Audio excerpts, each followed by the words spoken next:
Sou Pedro Garcia, arquiteto de soluções Microfocus para a linha de produtos Borland. Estarei apresentando hoje o tema Gerenciamento de qualidade do início ao fim. Como objetivo, pretendo apresentar uma proposta de transformação do modelo tradicional para o modelo ágil, utilizando técnicas que encorajem a colaboração entre os envolvidos, sejam eles pessoas técnicas ou pessoas não técnicas. Aqui tem um breve resumo do que pretendo apresentar. Comunicação, a maior causadora de falhas no processo de criação de software. Planejamento, estratégias para a criação de planos de teste e como evoluir esses planos de testes em testes automatizados. Estratégias também para a criação de testes e execução de testes. Silk Central. Silk Central é a ferramenta que permite nós estarmos realizando a garantia e o controle da qualidade. Com ela, é possível interligar o trabalho feito por diversos profissionais envolvidos no processo de desenvolvimento de software e acompanhar tanto a evolução dos requisitos que estão sendo escritos para o sistema, quanto também está elaborando todo o plano de testes e os casos de testes, inclusive planejando a regressão automática dos testes. A ideia aqui é que, a partir de um conjunto de requisitos, e para ser bem sucinto eu fiz uma coisa bem pequena,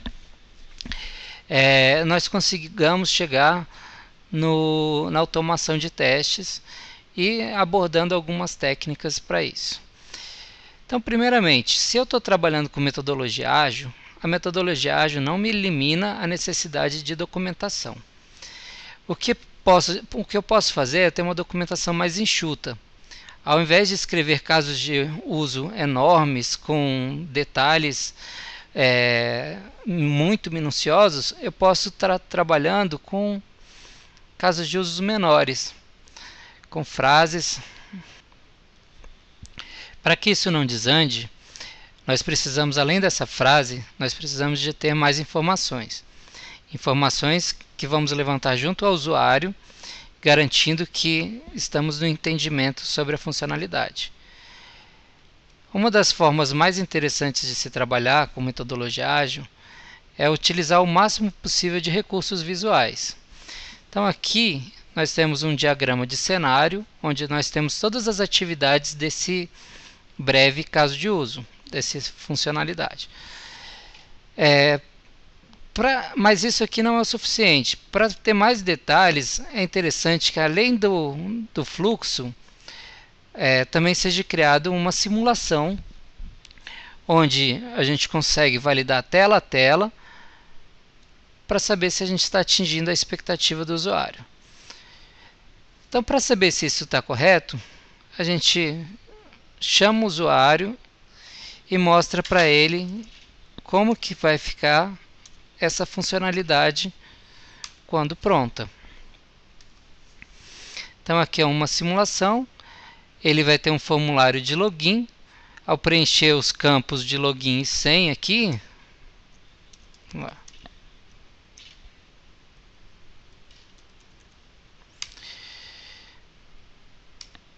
Ele vai ter uma impressão de como que vai ser o sistema quando estiver pronto e funcionando, tá?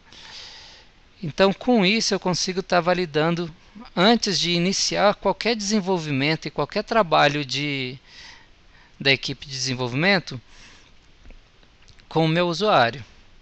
Então, uma vez validado todos as minhas histórias, os meus casos de uso e todas as funcionalidades desejadas pelo usuário, eu posso chegar e falar para a ferramenta que eu quero transformar isso aqui numa estrutura de pastas que eu vou usar para montar o meu plano de testes. Então eu vou chamar inicialmente de plano de testes, escolho qual que é o sistema alvo dos testes, escolho onde vão estar os fontes da automação de testes e dou sequência para a criação dessa estrutura. Essa estrutura nada mais é do que um conjunto de pastas onde eu vou estar podendo montar os meus casos de testes, tá? Só que elas estão amarradas a um container de testes, é o nome que a ferramenta utiliza, onde eu tenho a junção do produto que está sendo testado com o repositório dos fontes que vão ser usados para automação. Então, uma vez montada essa estrutura, eu posso chegar aqui na ferramenta e pedir para que ela transforme aqueles diagramas que eu já validei com o usuário e que eu sei que são os fluxos corretos que tem que ser implementados, que ela transforme isso aqui num esqueleto de casos de teste para mim. Então aqui ela disse quantos casos são possíveis para aquele fluxo. Eu posso estar escolhendo quais casos eu vou estar criando ou não. Aqui no caso, eu vou estar criando todos. Então escolho onde eu vou querer gerar esses casos de teste. Ao criar os casos de teste, ela automaticamente já cria uma rastreabilidade, ela cria um vínculo entre o caso de teste e seu requisito. Tá? Então eu posso aqui abrir o caso de teste. Esse caso de teste vem com uma breve descrição. Tá? Eu posso estar complementando isso aqui com mais informações, tipo pré-condições.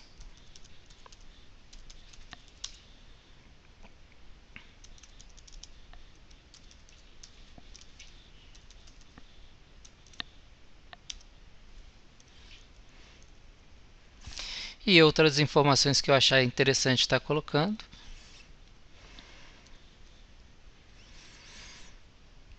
Colocar um tempo também para quanto tempo demora para esse teste ser executado. Colocar aqui um login demora 2 minutos. Opa, 2 minutos. Tá? Então, depois de montado o meu caso de teste, eu só tenho que complementar aqui o que cada passo faz. Então, esse primeiro passo aqui, o usuário vai acessar essa URL e o que eu espero que aconteça? Eu espero que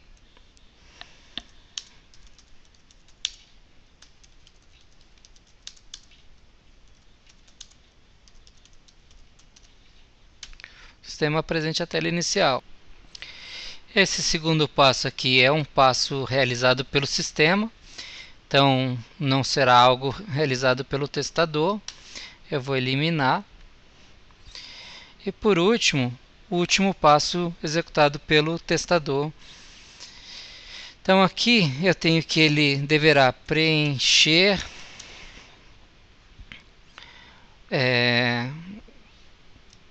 eu vou colocar aqui então uma variável para que ele receba o valor que ele deve preencher, né?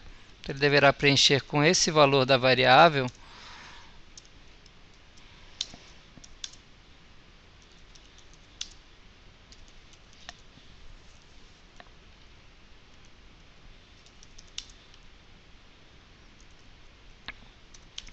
e preencher o campo de senha.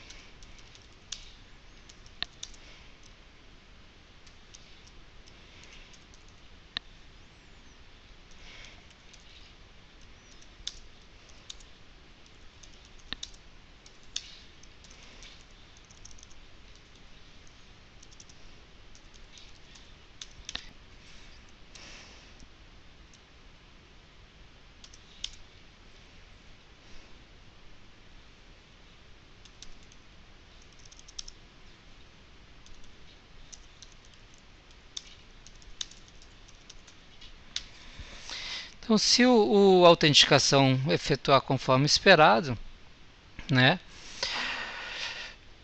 o sistema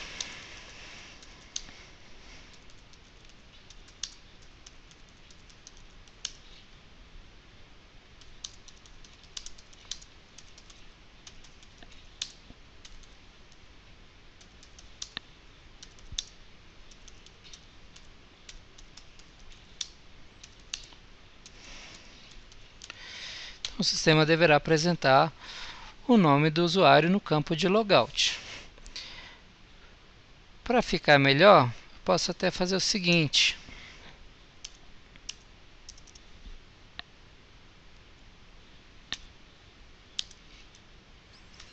Qual que será o nome do usuário?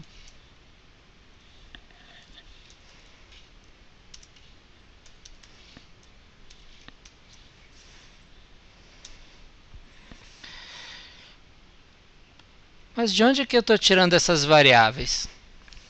Essas variáveis vão fazer parte da minha massa de dados para teste. Então, para que eu consiga testar isso aqui conforme eu desejo, só um instante. Eu preciso que esse caso de teste receba esses 3 valores. Então, o que eu tenho aqui? Eu tenho aqui uma massa de dados, tá? De logins válidos. E eu vou estar associando essa minha massa de dados ao meu caso de teste. Então, como que eu vou fazer isso? Eu vou vir aqui na ferramenta e vou falar para ela, ó, esse caso de testes vai usar a minha massa de dados. Eu posso escolher nesse momento se para cada registro da massa de dados eu devo tratar como um teste específico. Ou seja, se um dos registros falhar, não falha todo o caso de teste. Ou se eu quero que ele trate todos os registros da massa como registros válidos. Tá? Então eu vou, aqui no caso, eu vou tratar todos os registros da massa como parte do teste. Tá? Não vou separar por registro. E pronto. Para verificar o que entrou de arquivo de informação nessa massa, eu posso vir aqui e ver quais são os campos. Ó, eu tenho o campo login, um campo senha, um campo username. Conferir aqui só se eu coloquei os mesmos variáveis. Coloquei login, password e username. Tá? Essas variáveis se tornaram parâmetros aqui, então no momento da execução dos testes, esses parâmetros vão vir da minha massa de dados e vão povoar o meu teste manual. Tá? E com isso eu termino a criação de um teste manual. Para verificar se está tudo correto, eu posso dar uma rápida execução no teste para correr passo a passo, ver se está tudo certo.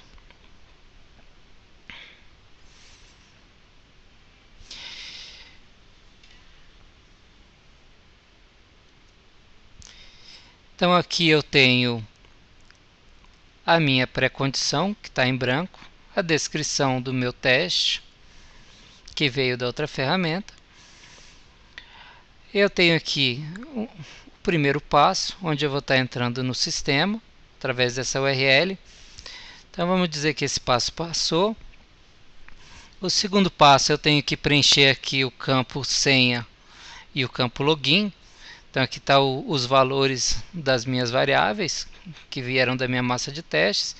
E eu tenho que ter um resultado apresentando o nome John Smith na tela, no formulário de logout.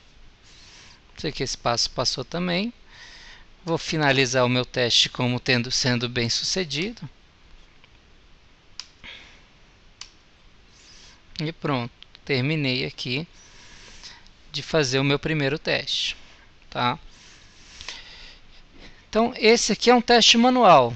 Testes manuais, eles têm um ciclo de vida um pouco diferente do teste automatizado. Então, para execução e planejamento dessa execução dos testes manuais, eu vou ter uma forma diferente de trabalho do que dos automatizados. Então, primeira coisa, eu vou vir aqui em planejar a execução dos meus testes manuais. Aqui eu posso estar utilizando critérios como objetivos de qualidade para estar determinando quais testes eu vou testar ou não. Opa, mas meu teste, onde que você coloca esses objetivos? Então, nos meus testes, por exemplo, nesse teste do login, eu podia ter colocado aqui alguns atributos. Por exemplo, eu posso colocar aqui um atributo importância, que foi um atributo que eu criei, e eu vou falar que esse teste aqui é crítico, tá? E agora eu posso estar levando isso aqui para um nível acima dos demais testes. Mas como que você cria esses atributos? Aqui na ferramenta, ela permite que a gente defina vários atributos. Esses atributos podem ser de diversos tipos. Tá? Então, uma vez definido um atributo, eu defino quais os valores possíveis para ele. E depois eu venho e digo se ele é ou não um atributo de qualidade, que define o meu objetivo de qualidade. Então aqui defini a importância do teste é um objetivo de qualidade. Coloquei que é importante que todos os meus testes críticos sejam testados. E os de baixa importância eu preciso que pelo menos 10% deles sejam testados.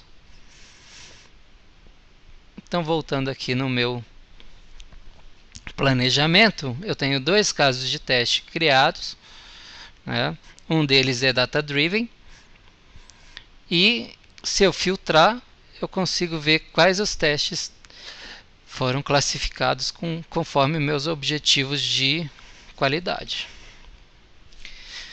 Aqui eu tenho várias formas de filtro. Eu também posso criar outros filtros utilizando outros parâmetros que não fazem parte do meu objetivo de qualidade. Tá? Para isso eu escolho o que eu quero filtrar, qual é o parâmetro que eu vou usar e qual o valor. Eu também posso filtrar usando as minhas colunas. Tá? Então eu posso estar chegando maximizando aqui mais as minhas colunas e está escolhendo, por exemplo, uma coluna aqui e está dizendo que eu quero filtrar todos os testes que não foram passados ainda para ninguém. Tá? Então aqui eu vou ver só os testes que ainda não foram executados. Se eu quiser limpar esse filtro, eu posso chegar em qualquer uma das colunas e fazer um reset. Ele volta à configuração original. Então, no caso de teste manual, primeira coisa, a gente vai definir aqui qual que vai ser o nosso primeiro ciclo. Tá? Vou chamar de sprint 01. Esse meu ciclo de testes vai demorar uma semana.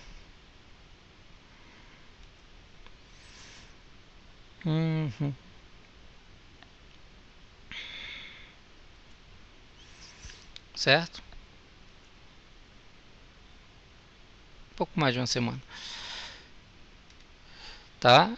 Eu coloco qual a carga horária que eu tenho disponível para esse ciclo.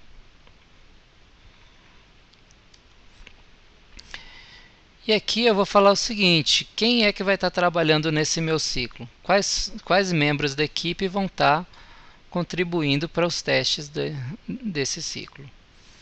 Então aqui eu tenho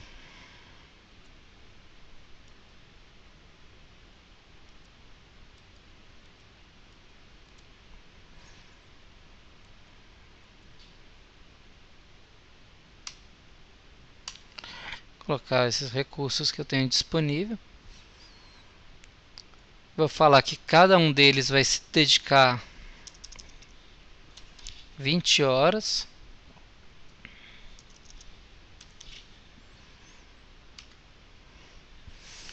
E agora já tenho a alocação de recursos para o meu ciclo de testes. Agora eu posso distribuir isso aqui entre os meus testadores. Então esse aqui vai executar esse teste, esse outro vai executar esse outro teste.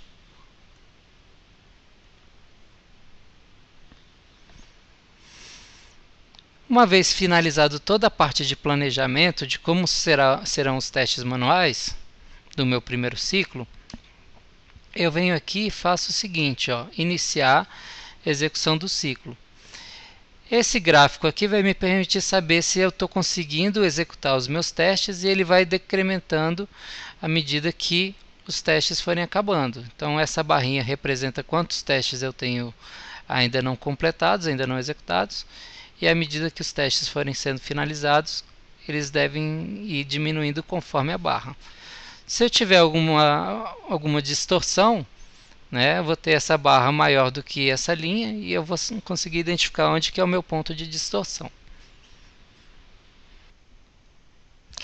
Na metodologia ágil, essa barrinha é conhecida como Burn Down Chart. Então, ela vai poder ser utilizada tanto se a gente estiver trabalhando seguindo uma metodologia ágil, quanto se a gente estiver na metodologia tradicional.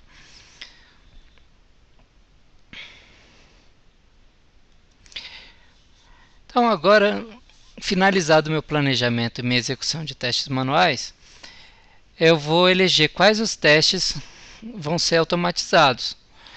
Como critério para fazer isso, eu preciso dos testes que apresentam estabilidade. Então, os testes que passaram no primeiro ciclo manual e que provavelmente não estarão mudando com uma frequência muito grande e nem no próximo ciclo.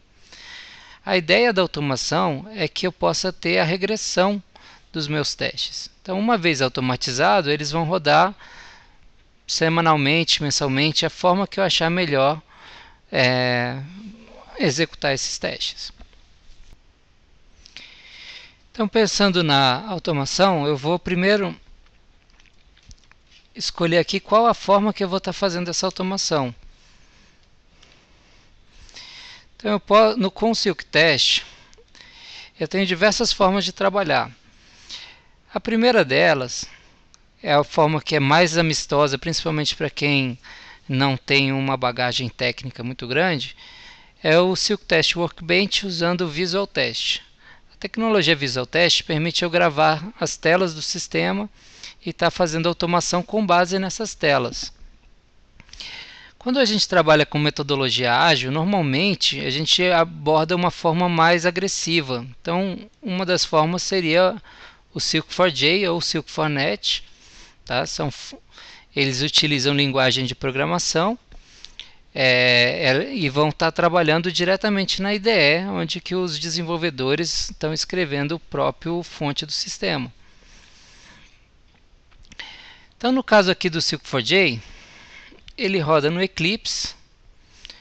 A cara dele é basicamente esse botão aqui, onde eu vou conseguir, por exemplo, eu tenho uma tela que me traz algumas dicas de como que eu procedo, o que que eu tenho que fazer. Tá? Então ela tem um ponto de início, vai ter links interessantes. Tá? Então eu vou ter links interessantes que eu posso estar tirando proveito. Tá? Me aponta para a comunidade, onde eu posso estar vendo wikis, blogs e fóruns sobre o produto. E eu também posso estar utilizando aqui várias formas de gravar o teste. Então, a grande diferença aqui é que a gente está trabalhando em cima de uma IDE com a linguagem Java, no caso do Silk4j. Tá? Então, quando eu for trabalhar com o Silk4j, eu preciso configurar algumas coisas. Primeiro, se eu quero que seja gerado um arquivo de TrueLog, que é um arquivo de relatório bem detalhado da execução do meu teste, e qual é o grau de detalhe que eu quero. Por exemplo, eu quero que tenha captura das telas que foram utilizadas durante o teste. Tá? Isso é bem interessante. O padrão é ele vir sem a captura, vem só com o passo a passo. Você também pode decidir se você quer ou não estar gravando os movimentos do mouse. Normalmente os movimentos do mouse geram scripts muito grandes, então por default ele vem desabilitado. E quando a gente precisa estar gravando algum evento de mouse, tipo colocar o mouse em cima de algum menu para aparecer um drop-down, ou colocar o mouse em cima de algum elemento para o elemento mudar de forma e acontecer alguma coisa via Ajax, então a gente habilita a gravação do mouse. Tá? Outro item importante de citar aqui é o Object Map. Aqui ele cria um arquivo XML com todo o mapeamento dos elementos de tela. Isso aqui é muito interessante porque te permite fazer reuso do mesmo mapeamento. Tá? E um grande segredo da automação é o mapeamento, como você identifica os elementos na tela. Então aqui está desabilitado para a gente conseguir ver melhor as coisas. Depois eu vou mostrar como que funciona o mapeamento. Tá? Então eu tenho um projeto Java, tá? Código-fonte em Java. Todas as minhas configurações estão salvas aqui dentro desse arquivo. E aqui é um teste que já foi gravado. Então como que funciona? Ele vai utilizar bibliotecas do JUnit, juntamente com as bibliotecas do SilkTest e montar uma série de execuções, o passo a passo que tem que ser feito. Como a gente está usando a plataforma Java, eu posso estar utilizando recursos como Hibernate, bancos de dados em memória, outras bibliotecas, para estar fazendo um teste mais rico e mais detalhado. Então aqui, basicamente, eu tenho um teste simples, né, onde que ele vai procurar um elemento de tela.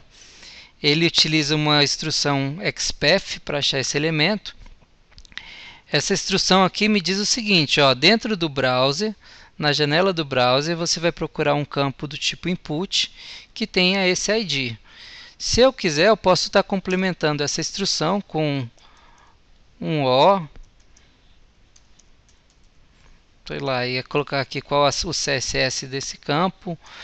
Ou eu posso estar colocando um end e colocar outro campo, outro atributo do próprio campo para estar usando como filtro. Tá? Então a ideia é que eu não tenha que localizar os elementos pela posição de tela, e sim localizar os elementos pelos atributos deles. Mas ele ao gravar um script, ele também grava aqui, dentro desse elemento, qual a posição em pixel que ele clicou. Então, ele clicou nesse pixel desse elemento de tela. Então, para a gente ver como que isso funciona, eu vou gravar um novo script aqui.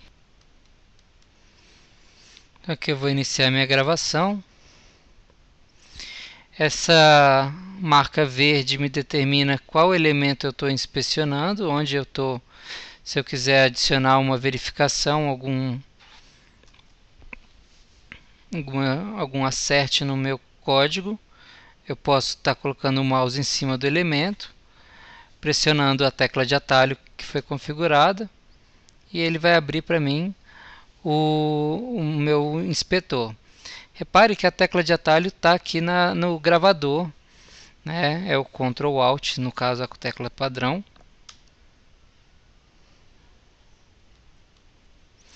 Então eu vou escolher o que eu quero estar fazendo a verificação. Então aqui o campo onde ele vai estar buscando. Esse é um bom momento para estar colocando um locator diferente, tá? Mas eu vou por enquanto deixar da forma que ele gravou. E vou começar com outros eventos aqui. Então eu vou preencher aqui o nome do usuário.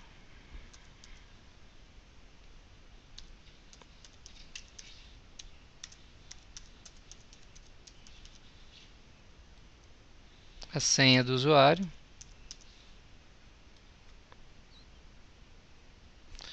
Ele foi logado com sucesso. Tenho que verificar se o nome dele realmente apareceu, certo? Então aqui eu posso utilizar o que eu quero que tenha esse texto aqui. Repara que ele está também aqui um outro ponto ideal para a gente estar mexendo nesse mapeamento, nesse locator. Tá? Eu posso estar usando outros campos como por exemplo for, a própria classe CSS para estar determinando quem é esse label. Afinal de contas, esse label, se eu trocar o login, vai aparecer um nome diferente aqui. Então, para finalizar o meu script, eu vou fazer um logout, sair do sistema, acabo com a gravação. Ele me pergunta aqui, onde que eu quero salvar isso aqui? Tá? Então eu vou falar que eu quero salvar na classe User Authentication e vou colocar um método novo aqui. Teste teste login. Tá, então aqui está o novo script. Se vocês quiserem otimizar o script, tem como estar otimizando. Para isso, aqueles pontos mesmo que eu falei, eu não vou fazer isso agora, deixar para fazer depois, agora é um bom momento. Então, vamos pegar, por exemplo, esse locator aqui, ó, do John Smith. Né? Se eu quero pegar e trocar isso aqui, vamos, por exemplo, logar aqui como John Smith novamente.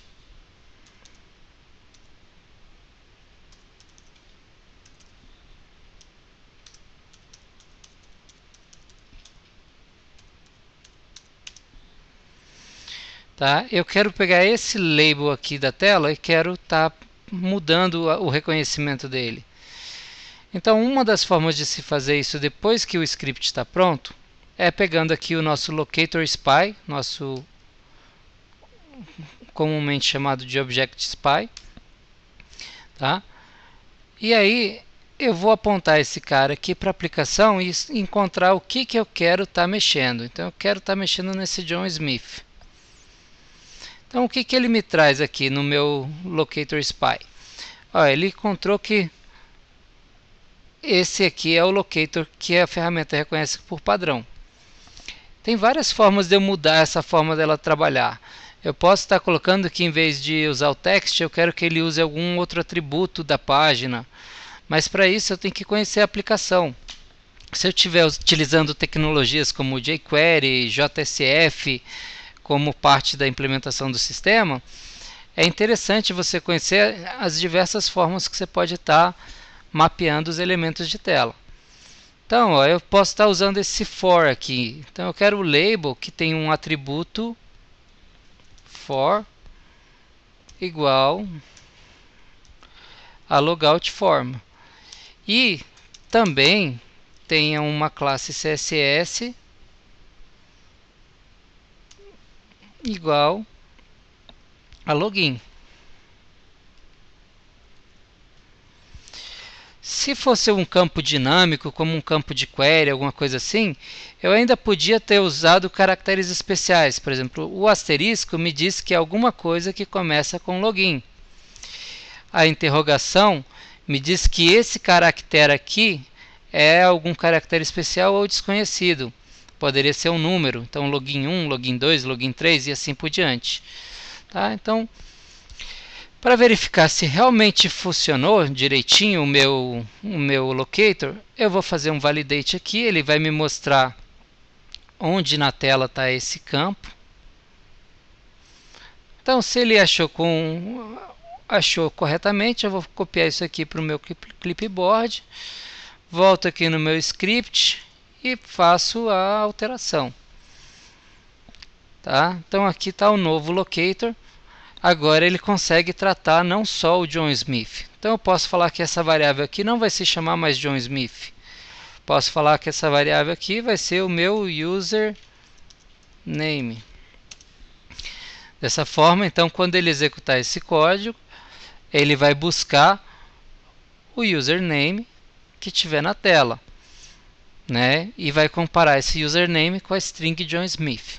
Depois eu posso estar substituindo essas strings. Então eu posso estar substituindo 3 strings aqui no caso.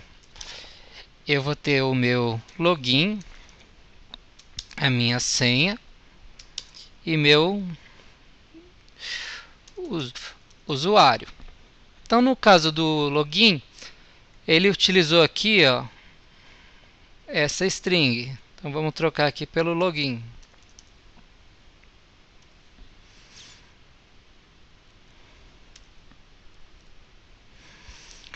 No caso da senha, como era um campo do tipo password, ele encriptou a senha. Tá? Eu posso estar trabalhando então com senhas encriptadas, mas para facilitar a minha vida, eu vou colocar aqui um ponto type e vou colocar a senha desencriptada. Então ele vai digitar os caracteres que tiverem nessa segunda string senha. E por último, ele vai verificar se o nome que ele espera do usuário é o nome que ele obteve na tela. Então, aqui eu vou colocar então que a senha é John. Então aqui você vê que o potencial de você trazer isso aqui de outras fontes, como um banco de dados, uma planilha, um arquivo TXT, um arquivo CSV, são bem grandes. O limite vai ser onde que o Java conseguir chegar, ou seja, no sistema operacional. Tá? Então, o que o Java não fizer nativamente, você tem como usar o JNI com DLL e alcançar qualquer recurso do sistema operacional. Normalmente essa forma de trabalho é mais utilizada pelos desenvolvedores por estar trabalhando com uma linguagem de programação, um código menos amigável. Tá? Terminei de executar de gravar meu teste. Eu vou fazer um teste disso daqui. Vou rodar, né? Deixa eu só fazer um logout aqui. Posso até fechar o navegador para ele fazer um teste limpinho do zero. Opa, desculpa, rodando errado. Eu vou rodar só esse teste aqui.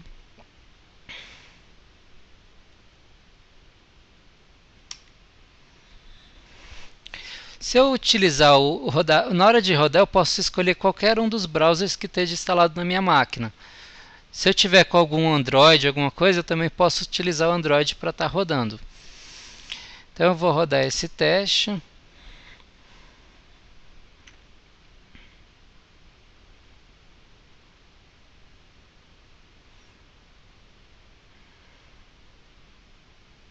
Ele está executando. Ele terminou. E aqui ele me traz um resultado. Esse meu arquivo de TrueLog é muito interessante porque é um resultado bem detalhado, então é um resultado inquestionável. Né? A gente não consegue um resultado assim de boca, né? Então aqui eu tenho passo a passo que foi preenchido, tá? E todos os itens que foram verificados. Todo o detalhamento aqui, tá?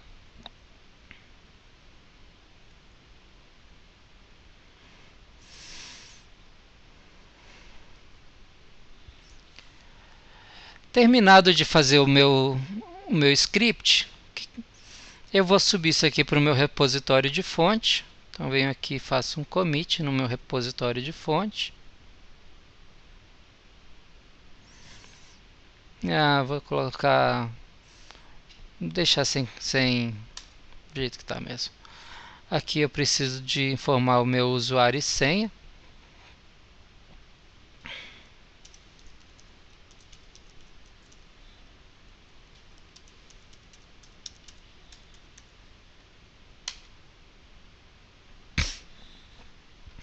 Pronto, os arquivos já estão disponíveis para serem utilizados no Silk Central.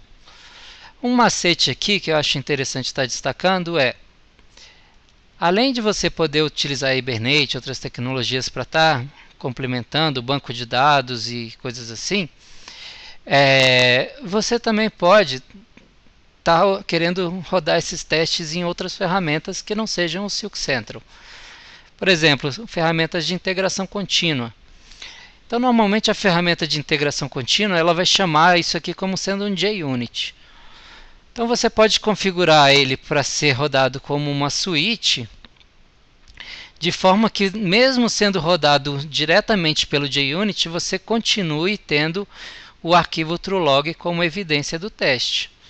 Tá? Porque se eu rodar esse teste simplesmente pelo JUnit sem o Silk4j, ele vai gerar um relatório do JUnit, que é um relatório muito pobre. Tá? Então agora eu posso voltar aqui no meu Silk Central e falar o seguinte, agora esse teste não mais é manual. Como que eu faço isso? Eu falo, agora esse teste foi automatizado, Ele foi automatizado usando Java, então eu vou escolher essa categoria de JUnit.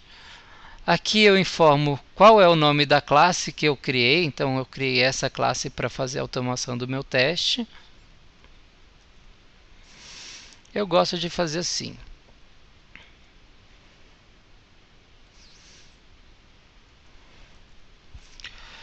Qual foi o método criado para automação?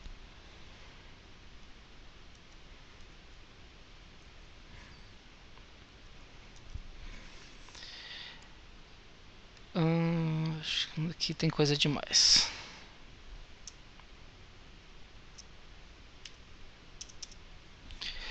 E qual o class path? Onde ele vai achar isso aqui no meu servidor de execução? Um macete aqui, vou deixar por enquanto isso aqui só com qualquer coisa aqui e daqui a pouco eu volto. É sempre quando você não sabe o que preencher ali, você vem aqui nas configurações e aqui vai te dizer em que local esse arquivo vai ser copiado lá no seu servidor de execução. Você pode estar utilizando isso aqui como argumento, ou você pode estar fazendo um pouco diferente, utilizando algumas variáveis de sistema. Uma dica é, quando você utiliza as variáveis de sistema, é um pouco mais fácil, um pouco mais tranquilo. Tá? Então aqui eu vou pegar um outro teste que foi feito utilizando também o Silk4j. Então aqui, por exemplo, eu tenho essa string aqui.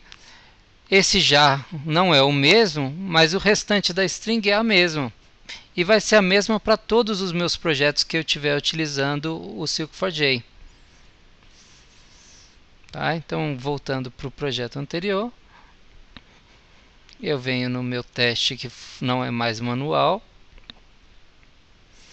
e complemento com essas informações de ambiente que eu preciso para rodar o Java.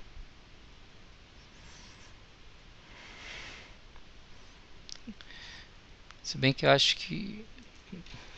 Vamos colocar aqui.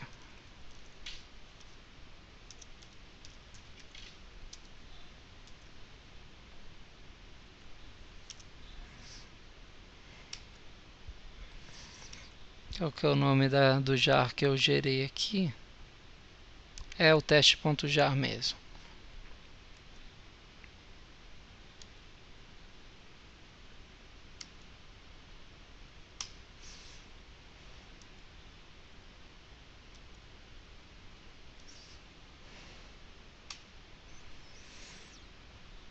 Pronto.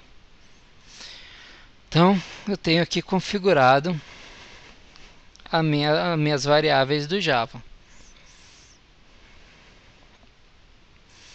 Como esse teste não é um teste caixa branca, não é interessante a gente estar fazendo análise de cobertura de código.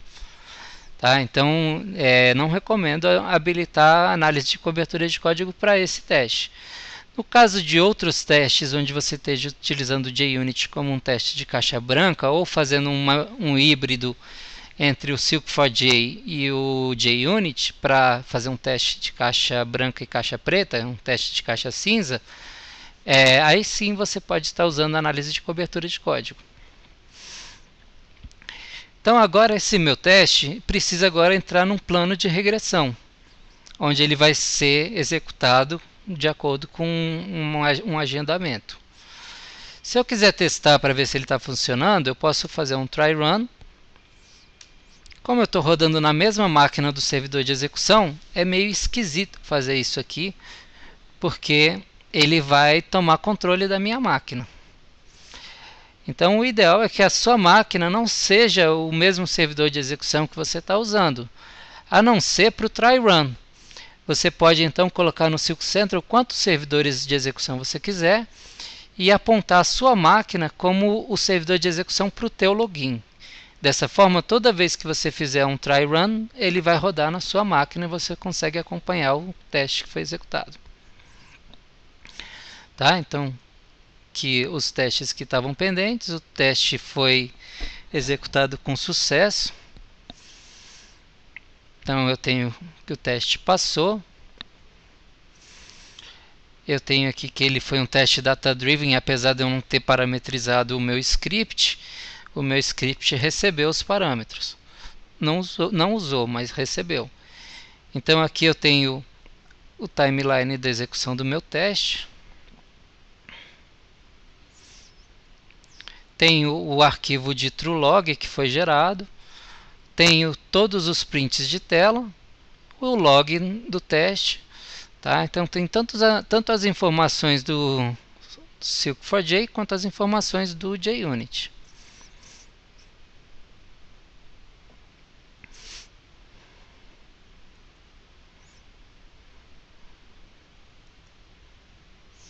Ok?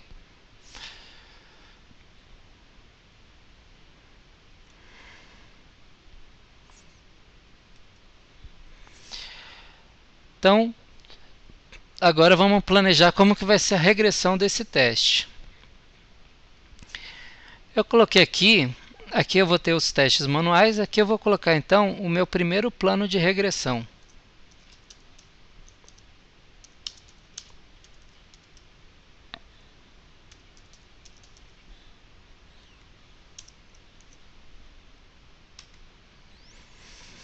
E nesse meu plano de regressão, eu vou estar colocando aqui os testes que foram criados para o primeiro conjunto de funcionalidades, certo? Vou chamar aqui também de Sprint 1, que aí a gente separa e tem os testes da Sprint 1, Sprint 2 e assim por diante, cada um num plano diferente. Não é necessário, mas só para separar. Então aqui eu vou querer só o teste que foi automatizado. Está aqui meu teste. Posso estar informando parâmetros diferentes daquele da minha massa de dados, então eu posso estar preenchendo isso aqui com outros dados. Tudo bem que meu script ainda não está usando, mas ele já detectou que foram utilizados esses parâmetros. Aqui eu vou fazer a pré-configuração e a limpeza do meu ambiente de testes. Ou seja, se eu precisar rodar um restore de base ou um cleanup de base depois do teste, é o momento onde que eu decido como fazer isso. E aqui como que eu quero rodar esse teste? Eu posso escolher montar um calendário específico, dizendo qual a periodicidade, como que eu quero, ou utilizar um calendário pré-configurado que eu tenha feito anteriormente, tipo esse aqui para executar semanalmente. Depois vou dizer em quais máquinas eu vou rodar, então aqui eu não vou estar rodando na minha máquina, provavelmente vou rodar em algum servidor de execução que seja destinado só para ficar ligado rodando o teste o tempo todo. Então, no caso, eu não tenho um, mas eu vou colocar aqui então uma palavra que aponte para um. Se eu quiser, além dos arquivos gerados pelo Silk4j, dos prints de tela, eu quiser que ele também grave um vídeo, eu posso colocar também que eu quero que ele grave um vídeo dessa execução. Posso criar dependências entre os meus planos de execução, ou seja, só executa sprint 2 se o sprint 1 passar. Né?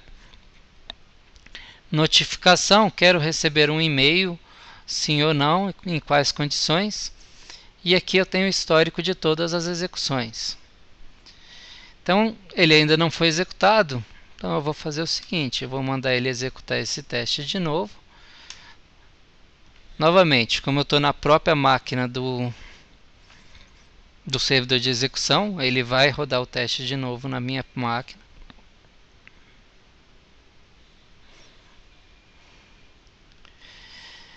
E aqui eu vou ter que ele está coletando os resultados do teste.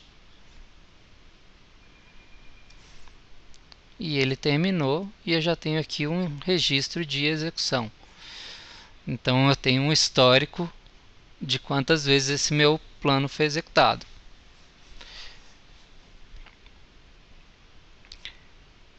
Se eu quiser Aqui eu tenho um relatório também, ó, das execuções com aquele timeline. E se eu quiser ir para o meu teste, de repente abrir um incidente, fazer alguma coisa, ó, eu tenho essas ações aqui, ó, abrir um incidente, vincular um incidente de ferramenta externa, né, analisar os resultados ou voltar para o meu teste. No próprio teste fica o registro de todas as vezes que ele foi executado, e eu posso estar acompanhando isso graficamente. Então, se eu for um gerente de testes, um gerente de qualidade, provavelmente eu vou querer ter uma visão onde que eu veja o que foi feito, o que passou, o que não passou. E se eu for um gerente de projeto, alguém da área de requisitos ou da área cliente, eu vou querer saber se minhas demandas foram executadas e se elas já foram testadas. Então aqui eu tenho a mesma informação em relação ao requisito.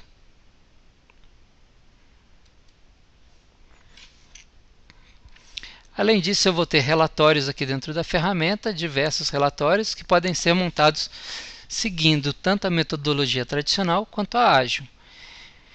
Então, a minha ideia é que a gente consiga cada vez mais agilizar o processo, seja ele no modelo tradicional ou não, até que a gente consiga trabalhar com uma metodologia ágil e ter uma produtividade maior e uma performance melhor.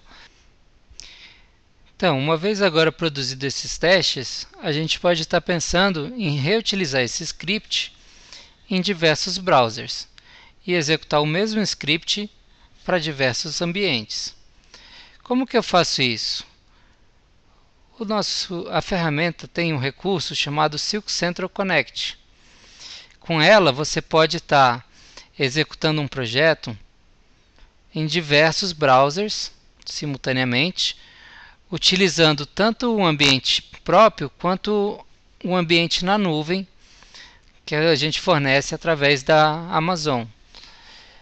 Então, como resultado de um teste executado na nuvem, ele vai executar o script, trazer os diversos browsers. Se eu quiser mais detalhe em relação a um desses browsers, eu posso estar clicando aqui e vendo todo o meu timeline de execução, e ainda tem um arquivo TrueLog dessa execução. Esse script é praticamente a mesma coisa do que a gente acabou de fazer, tá? Ele é um script também usando o Silk4j, tá? A diferença é que ele só faz chamar duas páginas e apertar algumas sequências de Ctrl de page down aqui na página.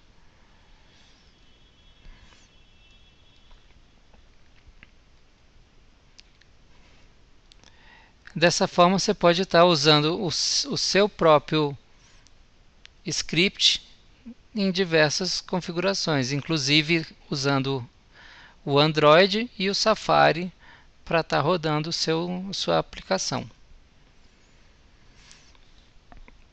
Com isso eu finalizo a apresentação de hoje